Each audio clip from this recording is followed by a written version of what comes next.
नमस्कार प्रिय दर्शकों ज्योतिष कार्यक्रम में स्वागत है आपका। दर्शकों, आज हम ज्योतिष शास्त्र में बात करने के लिए जा रहे हैं कुंडली के बारे में कि कुंडली में फलित किस प्रकार से करना चाहिए। क्योंकि ये जो ग्रह होते हैं, ग्रह के अनुकूल दृष्टि के उससे, क्योंकि हमको फलित करना आना अति आवश्यक होता है। कोई भी ज्योतिष का विद्यार्थी हो, वो बहुत दिन से ज्योतिष का अध्ययन कर रहा हो, यदि उसको फलित के बारे में ज्ञात नहीं है कि कुंडली का फलित किस प्रकार से करें और फलित किस प्रकार से व्यक्ति पर घटित हो, तो वो सर्वश्रेष्ठ है। क्योंकि यहाँ पर कुंडली में दृष्टि का प्रभाव भी बहुत विशेष बताया गया है।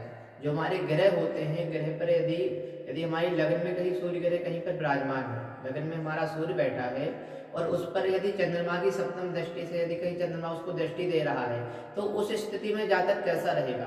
देखिए, एक स्वाभाविक सी बात है, सूर्य और चंद्रमा मित्र है, और जब कहीं सूर्य पर जब कहीं चंद्र ग्रह जब दृष्टि देता है तो उसके लिए उसके हृदय में शीतलता बनी रहती है और उसको शांति, उसके हृदय में शांति बनी रहती है। और जब हम बात करें कि यदि कहीं चंद्रमा पर कहीं सूर्य ग्रह जब कहीं दृष्टि देता है तो वहां पर किस प्रकार का परिणाम मिलता है। देखिए, सूर्य क्या है, सूर्य जो है कि हम सूर्य से हम पराक्रम का भी विचार करते हैं और सूर्य हमारा स्वाभिमान है। तो ऐसा जातक उस समय यदि कहीं सूर्य ग्रह की महादशा भी चल रही हो, तो उस जातक को सूर्य ग्रह की महादशा के साथ चलते हुए और उसी समय उसको उस दृष्टि का प्रभाव से संबंधित चलते हुए उसको लाभ प्राप्त होगा और कार्यक्षेत्र से संबंधित उसको लाभ प्राप्त होगा। जिस प्रकार वो जातक ऊंचे पद पर जाएगा और उसको वहां पर जीवन में अनेक प्रकार से लाभ प्राप्त होगा। अब हम बात करते हैं बुध ग्रह के बारे में। देखिए, यदि कहीं बुध ग्रह पर कोई भी ग्रह की यदि दृष्टि पड़ रही है, जिस प्रकार से यदि कहीं बुध पर कहीं गुरु ग्रह की कहीं दृष्टि पड़े, तो बुध पर जब गुरु ग्रह की जब दृष्टि पड़ती है तो ऐसा जातक क्या है कि ज्ञान क्षेत्र से संबंधित जो उसको ज्ञान प्राप्त होता है, उस ज्ञान क्षेत्र से संबंधित सफलताएं प्राप्त करता है। क्योंकि कहा गया है, शास्त्रों में कहा गया है कि जो हमारे ग्रह होते हैं, तो ग्रह पर पूर्णतः दृष्टि का बहुत विशेष प्रभाव पड़ता है। कहीं ना कहीं 30% हमको दृष्टि का ही प्रभाव पड़ता है। और जब कहीं अशुभ ग्रह की जब दृष्टि पड़ती है, जैसे कि हम बात करें कि यदि सूर्य पर कहीं राहु ग्रह की दृष्टि पड़ती है, तो उस व्यक्ति के जीवन में नकारात्मकता चीजें बनी रहती है। व्यक्ति कार्य तो करना चाहता है, व्यक्ति कार्य करेगा, जीवन में सफलता की ओर जाएगा, लेकिन वहां पर उसके मन में नेगेटिव आ जाएगी। उस कार्य को करते हुए कहीं ना कहीं उसको असफलताएं हाथ लग जाती हैं। और अक्सर कुंडलियां आती रहती हैं, सभी लोग पूछते रहते हैं कि हमको सफलताएं क्यों नहीं मिल पा रही हैं। कहीं ना कहीं उसका राहु ग्रह सूर्य ग्रह को पीड़ित कर रहा है।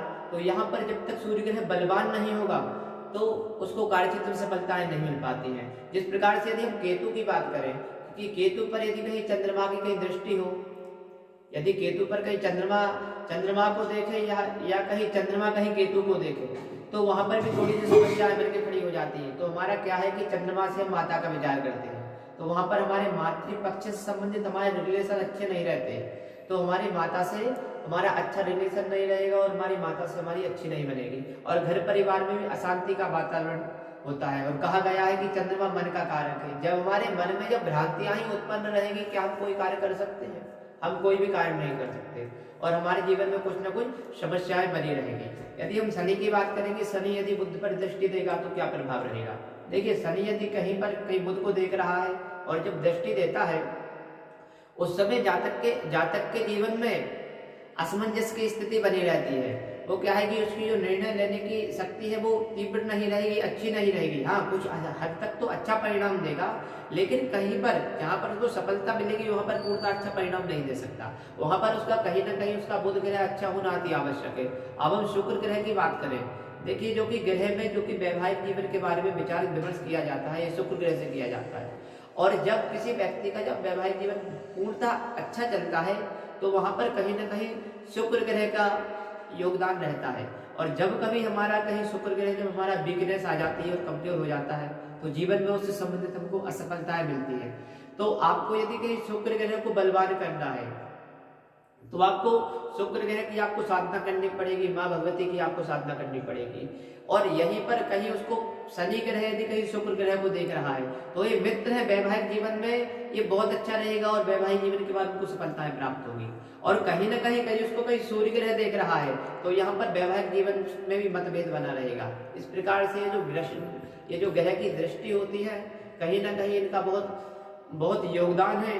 और जब भी हम कोई किसी भी कुंडली का फलित करें तो हमको और जो जितने भी ज्योतिष का कार्यक्षेत्र कर रहे हैं, जो ज्योतिष में अभी अध्ययनरत हैं, उन सभी को दृष्टि के बारे में ज्ञात होना अति आवश्यक है, क्योंकि जो कि ग्रह की दृष्टि रहेगी और उन ग्रह की दृष्टि से संबंधित ही हम फलित कर सकते हैं। तो आज हमने ज्योतिष शास्त्र में ग्रह की दृष्टि के बारे में जाना कि जब कौन सा ग्रह और किस पर जब दृष्टि देगा तो किस प्रकार का परिणाम मिलेगा। जिस प्रकार से यदि कहीं मंगल ग्रह कहीं राहु पर कहीं दृष्टि देता है तो यहाँ पर क्रोध बहुत आता है, तो यहाँ पर और कुंडली में अंगारिक नामक का योग बन जाता है। और जब कहीं व्यक्ति को जब क्रोध आ जाता है तो वो क्या करता है, तो कहीं ना कहीं उसको जाकर उसको हानि प्राप्त होती है, क्योंकि उसका वाहन से संबंधित उसको हानि हो जाएगी और उसको अपनी वाणी पर नियंत्रण नहीं रहेगा, क्योंकि सबसे ज्यादा हमारी वाणी ही कार्य करती है। यदि हमारी वाणी अच्छी नहीं रहेगी तो हम कुछ नहीं कर सकते। इस प्रकार से हमारी वाणी अच्छी होना अति आवश्यक है। और हमारा मंगल क्या है, मंगल हमारा पराक्रम है, तो हम हमारे पराक्रम के द्वारा हम जानेंगे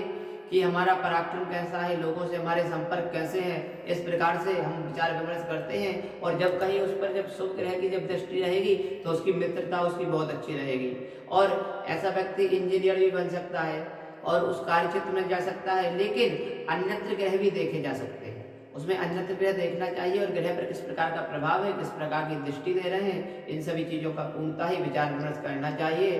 और कल हम पुनः एक नई वीडियो के साथ में आपसे मिलते हैं। जब तक के लिए जय श्री राम।